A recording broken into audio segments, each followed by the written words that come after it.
Hello, नमस्ते दोस्तों। अब हम आ गए हैं थर्ड डे पे। तो थर्ड डे पे हम थोड़ा सा देखेंगे।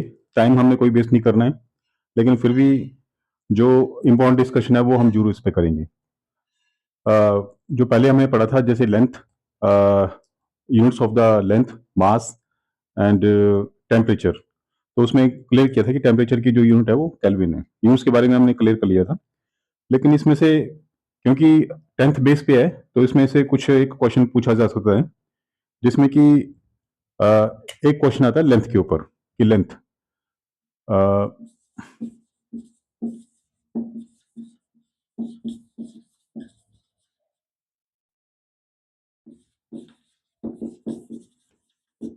एक क्वेश्चन आने की पॉसिबिलिटी है, वन लाइट ईयर।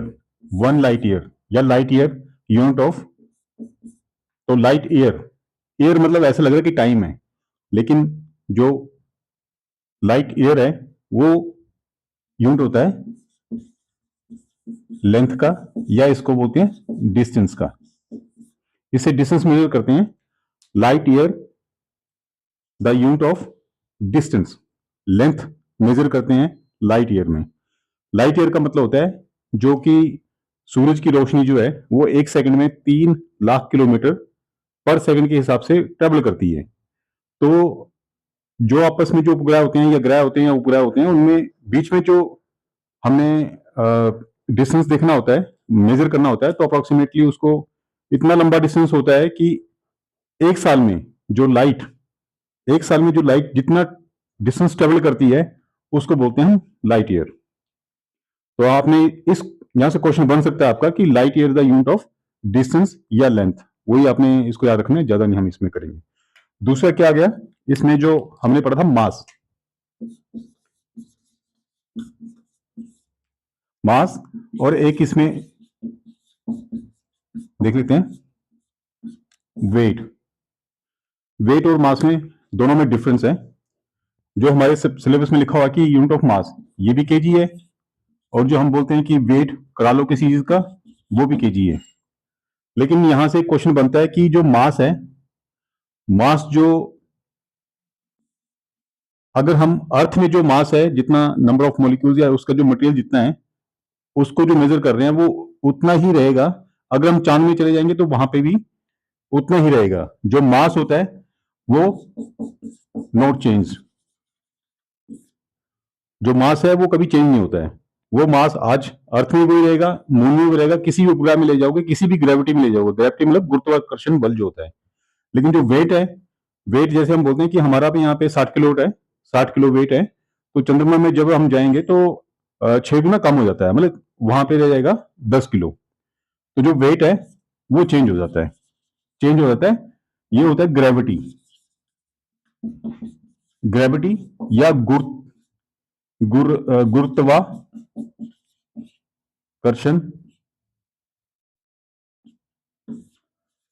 गुरुत्वाकर्षण बल भी बोलते हैं, गुरुत्वाकर्षण बल। ठीक है, तो स्पेलिंग में देख लेना जो भी होगा, बट है कि ग्रेविटी या गुरुत्वाकर्षण बल। गुरुत्वाकर्षण बल वो होता है जो किसी भी चीज को अर्थ जब अपने पास उसको अट्रैक्ट करती है, उसी को गुरुत्वाकर्षण बोलते हैं। ये चीज है, ये नीचे फेंकी, तो ये एक ऐसी शक्ति है, एक ऐसी अट्रैक्शन फोर्स है जो कि हर चीज को अर्थ के सेंटर में, धरती के सेंटर में उसको खींचती है। तो आपने याद रखना कि जो मास है, मास जो होता है वो कहीं भी चेंज नहीं होता है, लेकिन वेट जो होता है वो ग्रेविटी के अनुसार वेरी कर सकता है। तो इसमें से थोड़ा देख लेना। कई बार ऐसे कोई क्वेश्चन, क्योंकि क्वेश्चन कहीं से जब क्वेश्चन नहीं बनता है, कई बार एग्जामिनर है वो कहीं से भी क्वेश्चन पूछ सकता है, तो हमें थोड़ा सा इसका ख्याल रखना है कि इजी सा जो क्वेश्चन है वो रह ना जाए कोई।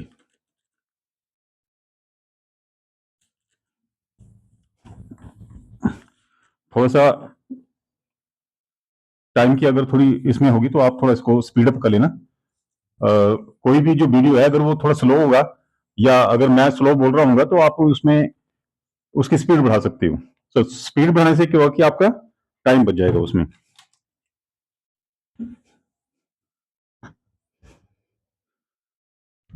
अब हमने कल पढ़ा था इंसुलेटर, कंडक्टर एंड सेमीकंडक्टर।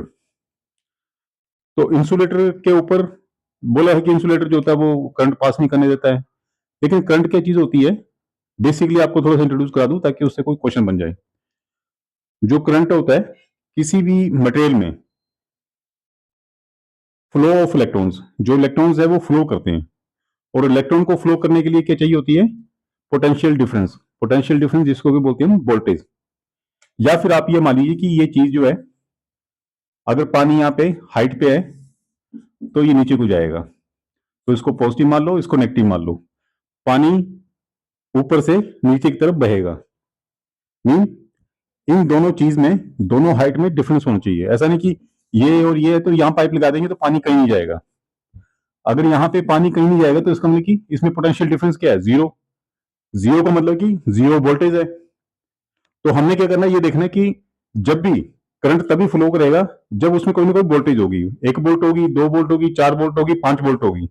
लेकिन उसी चीज को हम पोटेंशियल डिफरेंस बोलते हैं। ज्यादा डिटेल में जाएंगे, लेकिन पोटेंशियल डिफरेंस या वोल्टेज सेम चीज होती है।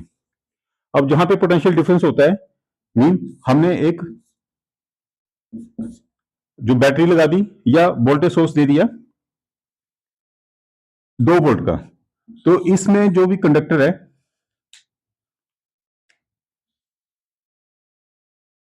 ये मान लीजिए लोड है, कोई लोड मिल के बल्ब है, तो पॉजिटिव से इस तरफ से करंट फ्लो करेगा। और करंट क्या होता है, फ्लो ऑफ इलेक्ट्रॉन्स, मीन छोटे छोटे इलेक्ट्रॉन जो है वो ये इसको हिट कर रहा है, ये इसको हिट कर रहा है, ये इसको हिट कर रहा है, ये इसको हिट कर रहा है, फिर इस तरह से ऐसे ऐसे करके हिट करते करते करते यहाँ पे मूवमेंट शुरू हो जाती है। मतलब कि ये अपनी जो स्टेज है वो चेंज नहीं करते हैं, बस ये इसको हिट करेगा फिर यहाँ पे आ जाएगा, ये इसको हिट करेगा फिर यहाँ पे आ जाएगा, तो मतलब यहाँ से इसका फ्लो करेगा। तो जो करंट है वो फ्लो ऑफ इलेक्ट्रॉन्स है, और फ्लो ऑफ इलेक्ट्रॉन्स होगा तो उसका मतलब कि वो करंट उसमें पास हो रहा है। अब हमने देखा था कि इंसुलेटर,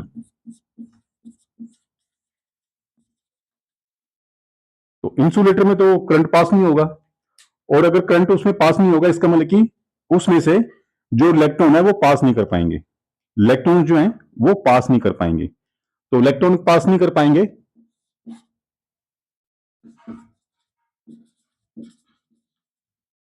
नो इलेक्ट्रॉन पास। और जो कंडक्टर है उसमें इलेक्ट्रॉन जो हो गए वो पास हो जाएंगे।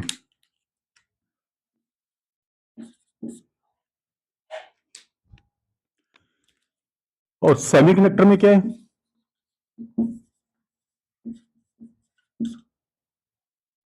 हमारे ऊपर है कि वो इंसुलेटर भी बन जाएगा और कंडक्टर भी बन जाएगा। इसका मतलब क्या हुआ कि इंसुलेटर में तो इलेक्ट्रॉन पास ही नहीं होंगे, जो कंडक्टर है उसमें इलेक्ट्रॉन पास हो जाएंगे, बल्कि इलेक्ट्रॉन फ्लो अलो कर देगा, चलते रहेंगे। और सेमीकंडक्टर में क्या होगा कि इंसुलेटर जो है, जो जब वो इंसुलेटर होगा, मतलब कि ये डिपेंड करता है कि टेम्परेचर के ऊपर, या उसको हम बाइसिंग वोल्टेज क्या दे रहे हैं, मतलब कि उसको सर्किट को कैसे डिजाइन कर रहे हैं कि वो कब इंसुलेटर बन जाए और कब वो कंडक्टर बन जाए। तो इंसुलेटर के लिए जब ये इंसुलेटर होगा तो कोई फ्लो नहीं करंट करेगा, और जब कंडक्टर होगा तो उसमें से इलेक्ट्रॉन फ्लो करेंगे। तो ये जो स्थिति है, इसमें से एक क्वेश्चन बनता है, तो उसका बेसिक जो है उसको बोलते हैं हम एनर्जी बैंड। आपने याद रखना है सिर्फ एनर्जी बैंड। एनर्जी बैंड मतलब कि इलेक्ट्रॉन को चलने के लिए कोई ना कोई एनर्जी चाहिए होती है। तो इलेक्ट्रॉन कहां पे है और वो इलेक्ट्रॉन कहां पे जाएगा, तो हमारे पास 2 लेवल होते हैं। इस तरह से डायग्राम आपने याद रखनी है, कोशिश करेंगे कि आपको इस तरीके से याद रहे। तो जहां पे भी आपको समझ ना आए तो आप मेरे को फोन पे भी कॉन्टेक्ट कर सकते हैं, मैसेज भी करते हैं, व्हाट्सएप भी कर सकते हैं, नंबर आपको मैंने फर्स्ट लेक्चर में पहले दिया हुआ है। तो ये है कंडक्शन बैंड।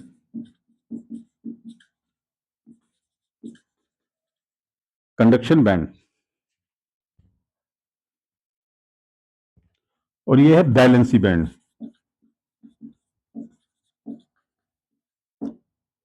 ठीक है जी,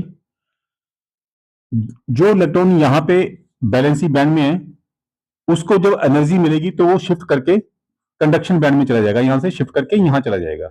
आप बस ये मान के चलिए कि यहां चला जाएगा, और जैसे वो यहां पे शिफ्ट कर जाएगा कंडक्शन बैंड में, तो इसका बल्कि वो कंडक्टर बन जाएगा।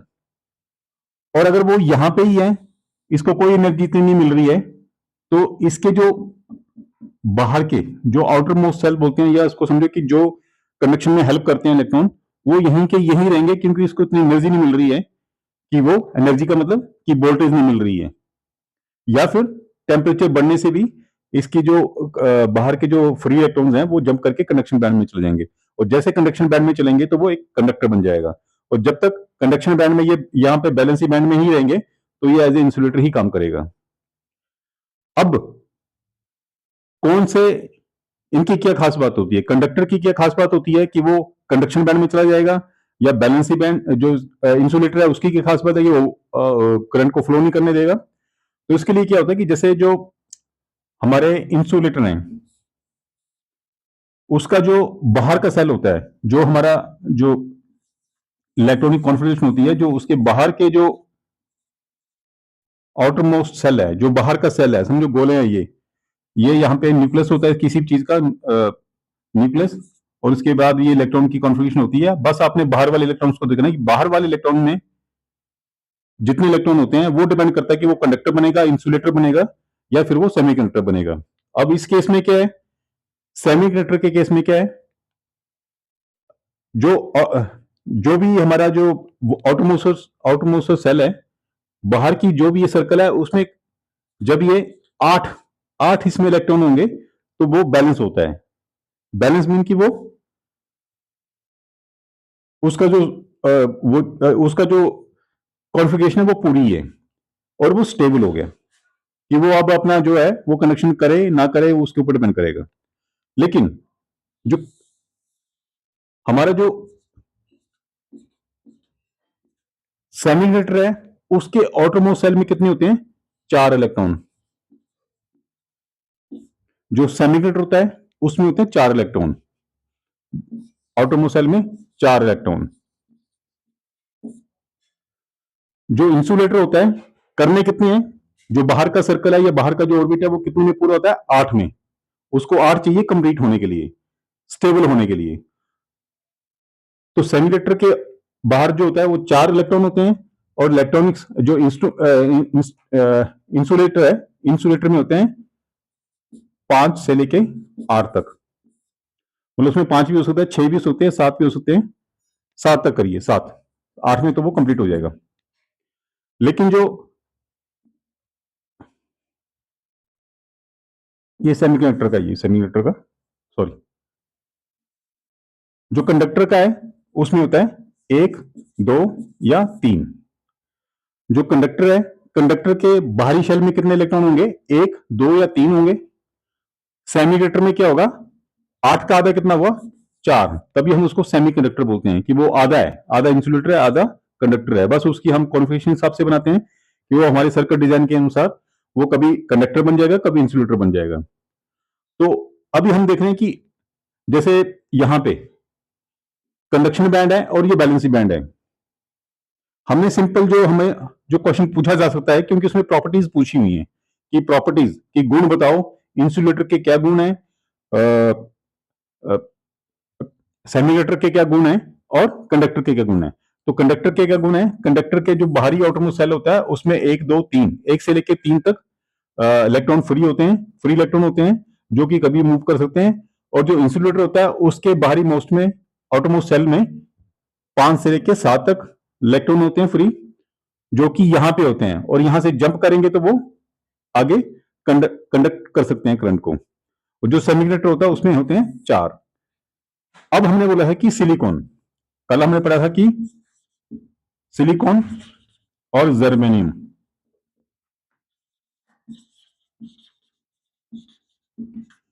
तो सिलिकॉन के जो टोटल इलेक्ट्रॉन होते हैं, नंबर ऑफ इलेक्ट्रॉन्स, वो होते हैं 14, याद कर लेना है आपने, और इसमें होते हैं 32।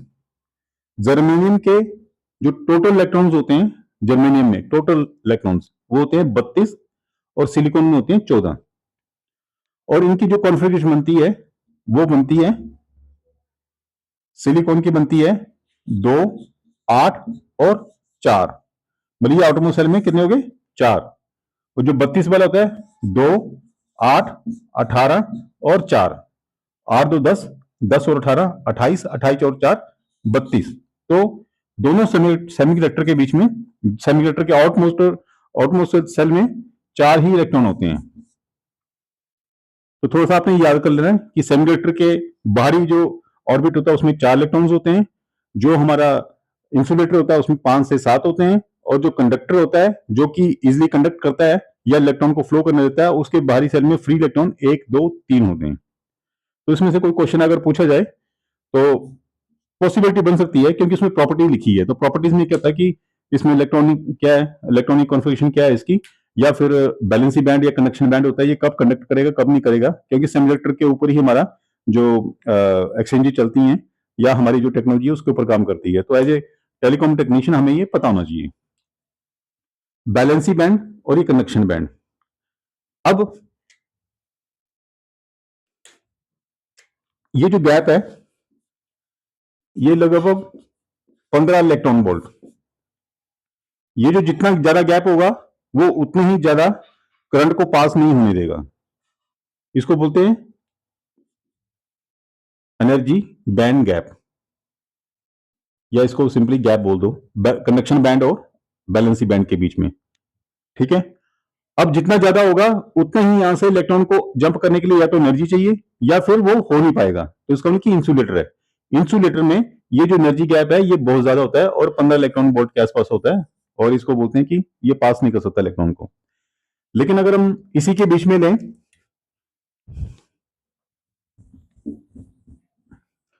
ये जो इसके नोट्स आपको पीडीएफ में दे देंगे, थोड़ा सा आप इसको आगे कर लें जब तक बोर्ड साफ करते हैं, क्योंकि हमारे पास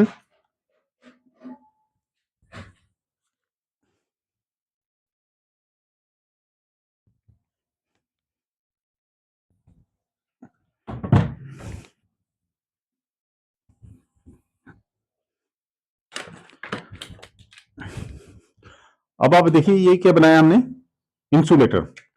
ये जो डायग्राम है ये है इंसुलेटर की। अब यही डायग्राम बनाएंगे कंडक्टर के लिए। ये बैलेंसी कंडक्शन और ये बैलेंसी।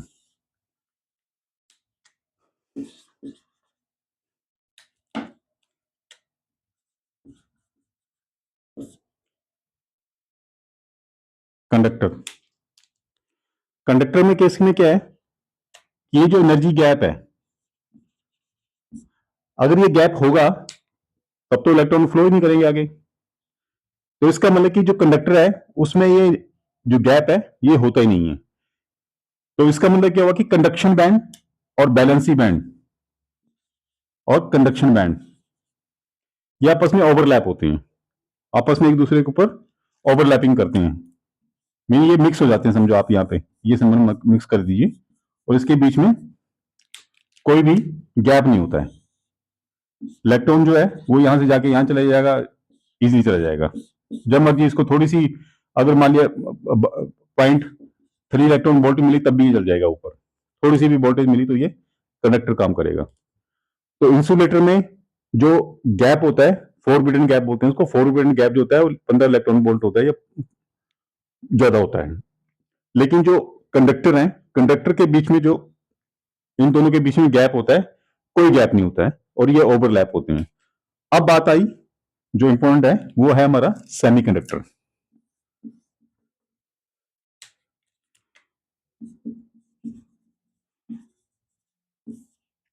तो सेमीकंडक्टर में क्या है, ये हमने एनर्जी डायग्राम बना दी, ये आ गया हमारा कंडक्शन बैंड, ये आ गया बैलेंसी बैंड।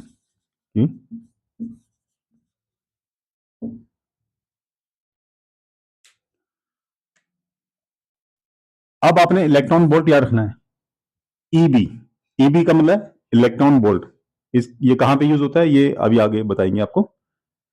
तो अगर हम इसको देखेंगे कि इलेक्ट्रॉन वोल्ट बोल रहे हैं और इसको हम एनर्जी गैप बोल रहे हैं, तो उसका मतलब कि जो इलेक्ट्रॉन बोल्ट है, जो इलेक्ट्रॉन बोल्ट है, ई इसमें स्मॉल आता है और बी इसमें बड़ा आता है। ई इसमें स्मॉल, बी बड़ा। तो इलेक्ट्रॉन बोल्ट जो है, किस चीज की यूनिट है ये किस चीज की यूनिट है? एनर्जी की। एनर्जी की यूनिट है। किस चीज की? एनर्जी की। तो आपने याद रखना है, यहां से क्वेश्चन बन सकता है कि EB, electronic voltage, is the unit of, नीचे दो तीन ऑप्शन होंगे, तो राइट आंसर होगा एनर्जी। क्योंकि यहां से क्वेश्चन पूछे जा सकते हैं, क्योंकि उन्होंने बोला हुआ है कि इंसुलेटर, कंडक्टर और सेमीकंडक्टर की प्रॉपर्टीज बताइए। तो प्रॉपर्टीज बताइए, तो प्रॉपर्टीज में हमें ये बेसिक जो है पता होना चाहिए। और कई बार एग्जामिनर को क्या होता है कि उसको पता नहीं चलता है, क्वेश्चन हम ऐसा करते हैं कि कहीं ना कहीं से क्वेश्चन तो इसमें डालना ही है, पिछले काफी क्वेश्चन इसमें नहीं आए हुए हैं। तो हम इस तरीके से तैयारी करेंगे कि इसमें कोई क्वेश्चन इस तरह से आ जाता है इजीली सा, तो हम उसको जल्द से जल्द इसको सोल्व करें और अच्छे मार्क्स में हम स्कोर करें इसमें। तो इलेक्ट्रॉन वोल्ट जो है द यूनिट ऑफ एनर्जी। कोशिश करूंगा कि यहां से जब मैं यहाँ पे आपको टीच कर रहा हूं तो कोई इसमें कोई गलती नहीं होगी। अगर बाई चांस अगर आपको कहीं भी किसी पे लगता है कि कहीं मिस्टेक हो रही है या मैंने मिस्टेकली कुछ आपको डाटा गलत दे दिया है, तो आपने प्लीज मेरे को बताना है। वैसे गलती की चांसेस कम है, लेकिन फिर भी क्या होता है कि जब हम बोर्ड पे पढ़ाते हैं तो कहीं ना कहीं उसका कोई ना कोई बोलने में या कहीं ना कहीं कमी रह जाती है, तो आपने इसको अलर्ट रखना है, क्योंकि पढ़ रहे हैं तो कुछ ना कुछ कहीं से मिस्टेक हो सकती है, चांसेस कम है। अब आ गया कि सेमीकंडक्टर। तो सेमीकंडक्टर में ये जो पार्ट है तो गैप, ये गैप है। यहां पे इसके 4 इलेक्ट्रॉन बैठे हुए हैं ऊपर जाने के लिए, जंप करने के लिए। कंडक्शन बैंड में जैसे जाएंगे करंट शुरू हो जाएगा, लेकिन उसके लिए हमें कुछ एनर्जी चाहिए। और ये जो है, इसका गैप जो होता है वो ज्यादा है, मतलब कि समझो कि ये 15 इलेक्ट्रॉन वोल्ट इतना बड़ा है और जो सेमीकंडक्टर है वो इतना सा है। ठीक है। जैसे ही हम इसमें यहाँ पे कुछ ना कुछ, मान लिया 1 वोल्ट देते हैं, तो यहाँ के जो इलेक्ट्रॉन है वो जंप करके यहाँ पे चले जाएंगे, मतलब कि वहां से करंट फ्लो शुरू हो जाएगा। तो इस कंडीशन में जब यहां से थोड़ी सी एनर्जी हमने दी, थोड़ी सी एनर्जी दी, तो सेमीकंडक्टर के केस में बैलेंसी बैंड में जितने भी इलेक्ट्रॉन थे वो आगे यहाँ पे जंप कर गए, क्योंकि उनको एनर्जी मिल गई। किसी भी चीज को ऊपर जाने के लिए एनर्जी चाहिए, तो एनर्जी मिल गई और वो ऊपर आ गए कंडक्शन बैंड में। तो जब ये कंडक्शन बैंड में ऊपर आ गए, तो ये क्या बन गया? कंडक्टर। सेमीकंडक्टर बन गया कंडक्टर। जैसे ही हमने ये एनर्जी हटाई, तो हुआ क्या कि ये जो एनर्जी खत्म हो गई, तो जो इलेक्ट्रॉन थे वो फिर वापस अपनी जगह आ गए। तो जब ये अपनी वापस जगह आ गए, तो इसका मतलब कि यहां पे फिर एनर्जी गैप तैयार हो गया।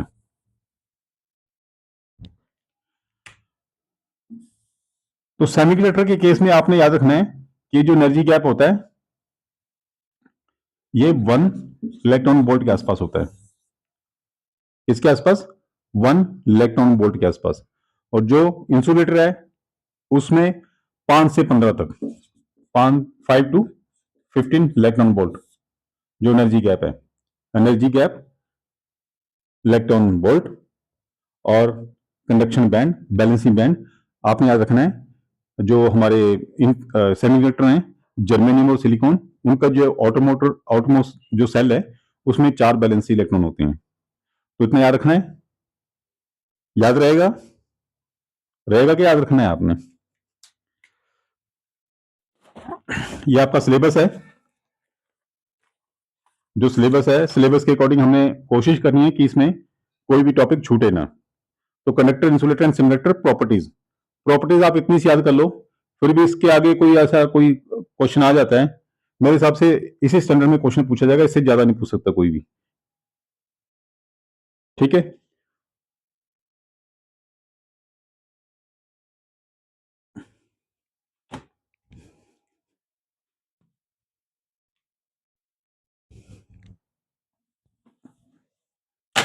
थोड़ा सा इसको फास्ट कर लो या इस वीडियो को थोड़ा काट दो, आगे जो टाइम वेस्ट होगा वो नहीं होगा फिर।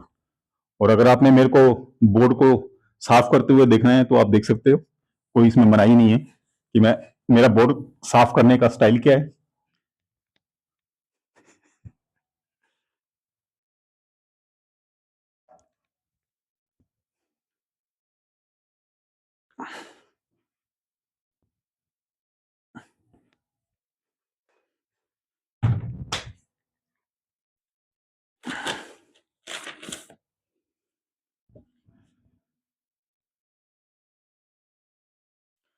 अब आ गया नेक्स्ट, इलेक्ट्रिकल करंट क्या है, वोल्टेज क्या है, और simple application of Ohm's law. तो इलेक्ट्रिक करंट क्या है? इलेक्ट्रिक करंट जैसे, क्योंकि मैं समझा कि इलेक्ट्रिक करंट आपको डिस्कस करने से पहले हम थोड़ा इलेक्ट्रॉन के बारे में जानकारी जरूर लेनी चाहिए थी, तो वो जानकारी ले ली कि जो फ्लो ऑफ इलेक्ट्रॉन्स हैं, इलेक्ट्रॉन्स चलते हैं, उसी को हम करंट बोलते हैं। करंट कुछ नहीं है, current is the flow of electrons in A circuit. कोई भी सर्किट है या कोई भी कंडक्टिंग पाथ है, उसमें इलेक्ट्रॉन फ्लो करेंगे, और जो इलेक्ट्रॉन फ्लो करते हैं पर सेकेंड, जिसको कि हम उसकी जो यूनिट होती है एम्पियर, 1 एम्पियर, 2 एम्पियर, 3 एम्पियर, तो उसकी यूनिट हमें पता होनी चाहिए। तो electronic flow of electrons is called the current.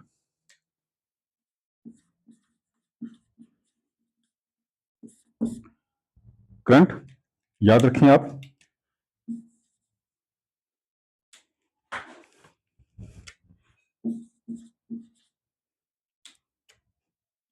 Flow of, थोड़ा सा बोर्ड गीला हो जाता है फिर,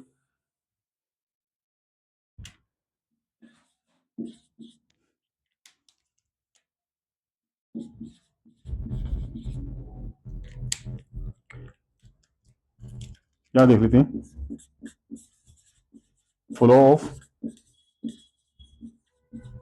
electrons in a circuit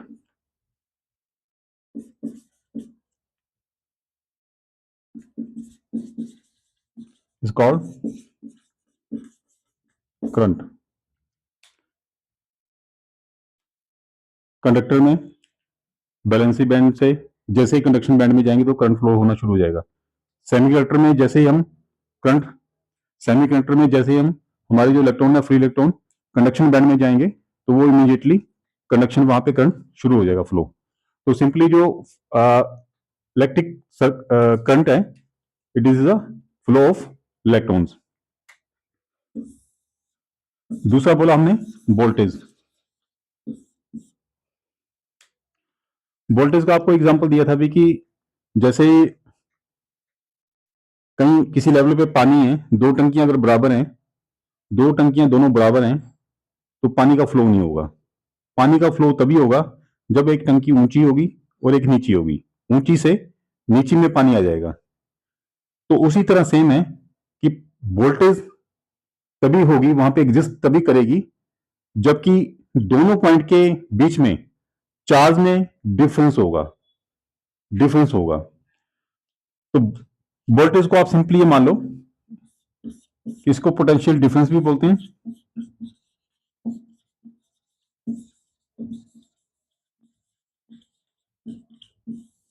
potential difference,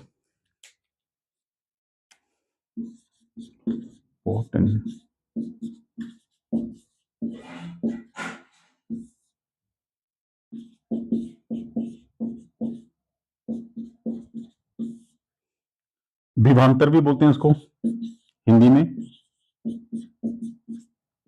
विभवांतर। कोशिश करिए आप पोटेंशियल डिफरेंस को वैसे याद कर लीजिए, थोड़ा पढ़ने में आसानी होगी। और मेरे जितने भी साथी हैं वो मेरे हिसाब से आज की डेट में वो सारे ही इंग्लिश हिंदी दोनों जानते हैं अच्छी तरह। तो हम ये करेंगे पोटेंशियल डिफरेंस। तो जो वोल्टेज है उसको हम मेजरमेंट करते हैं, पोटेंशियल डिफरेंस को वोल्ट। जो वोल्ट है वो साइंटिस्ट थे जिन्होंने भी इसको इन्वेंट किया होगा, देखा होगा।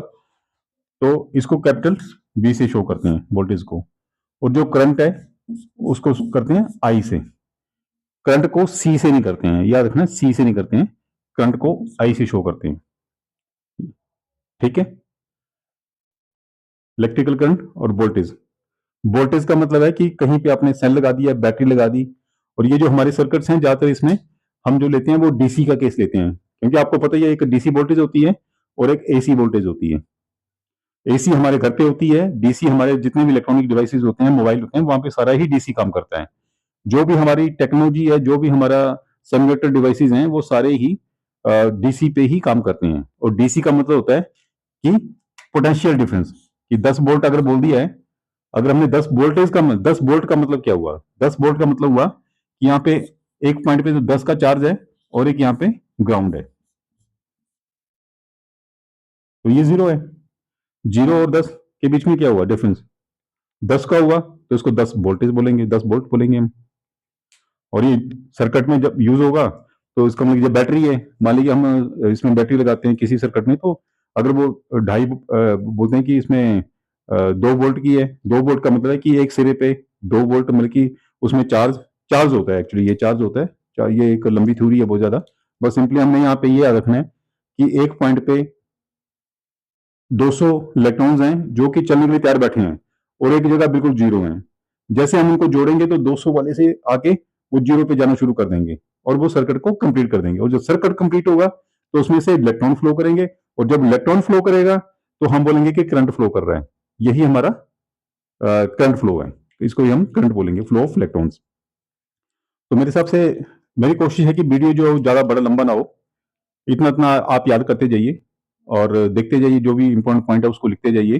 कोशिश करूंगा जल्दी मैं आपको पीडीएफ भी दे दूंगा, इंपॉर्टेंट उसमें लिख के, हाथ से लिख के दूंगा। तो नेक्स्ट लेक्चर में देखते हैं हम आगे हम देखेंगे इसका वोल्टेज यूनिट तो हो गई, इसमें ओम्स लॉ देखेंगे। ओम्स लॉ के बाद आपके न्यूमेरिकल शुरू हो जाएंगे। तो न्यूमेरिकल के लिए आपने कोशिश करनी है कि जो कम से कम पहाड़े जो होते हैं हमारे टेबल होते हैं वो आप याद कर लेना।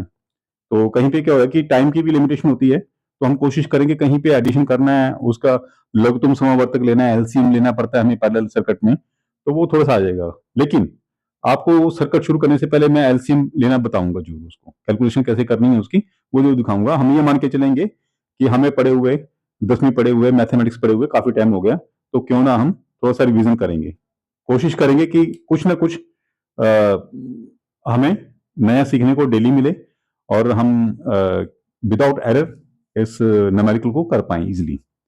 तो ठीक है, मिलते हैं हम नेक्स्ट इसमें लेक्चर में। Thank you.